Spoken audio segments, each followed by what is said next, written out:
പല പല മൊഹിറ്റോകളും നിങ്ങൾ കുടിച്ചിട്ടുണ്ടാവും. പക്ഷെ മാംഗോ മൊഹിറ്റോ അത് നിങ്ങൾ കുടിച്ചിട്ടുണ്ടെങ്കിൽ നിങ്ങൾ കുടിച്ചോ, വേറെ ഒന്നുമല്ല. ഞാൻ ഇപ്പോൾ ഉണ്ടാക്കാൻ പോണത് മാംഗോ മൊഹിറ്റോ ആണ്. അപ്പോൾ ഇന്നലെ മാംഗോ പുഡിംഗ് ഉണ്ടാക്കിയ മാംഗോ പ്യൂരി കുറച്ച് മാറ്റി വെച്ചിട്ടുണ്ട്. അത് വെച്ചിട്ടാണ് ഞാനിത് ഉണ്ടാക്കുന്നത്. അപ്പോൾ അതൊരു ഗ്ലാസ്സിൽ ഒഴിച്ചിട്ട് അതിലേക്ക് കുറച്ച് ചെറുനാരങ്ങ നീരും കുറച്ച് പഞ്ചസാരയും കുറച്ച് ചാമ്പയ്ക്ക് ഇട്ട് കൊടുക്കുന്നുണ്ട്. പിന്നെ അതിലേക്ക് ഇത്തിരി ഉപ്പും ഇത്തിരി മുളക് പൊടിയൊക്കെ ഇട്ട് കൊടുക്കുന്നുണ്ട്. ഇതൊക്കെ എൻ്റെ ഓൺ ഐഡിയകളാണ്. ടേസ്റ്റൊക്കെ ഉണ്ടോയെന്ന് ദൈവത്തിനറിയാം.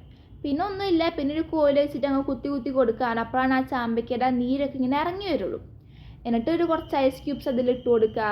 പിന്നെ ഒരു കുപ്പി സോഡ അങ്ങ് പൊട്ടിച്ചിട്ട് നമ്മൾ അതിലേക്ക് ഇങ്ങനെ പതിയെ ഒഴിച്ചു കൊടുക്കുക. എന്നിട്ട് നല്ലോണം അങ്ങ് മിക്സ് ചെയ്യുക. അപ്പോഴാണ് ആ മാംഗോൻ്റെ ഫ്ലേവറൊക്കെ ഇങ്ങനെ അതിലേക്ക് ഇങ്ങനെ ഇറങ്ങി വരുള്ളൂ.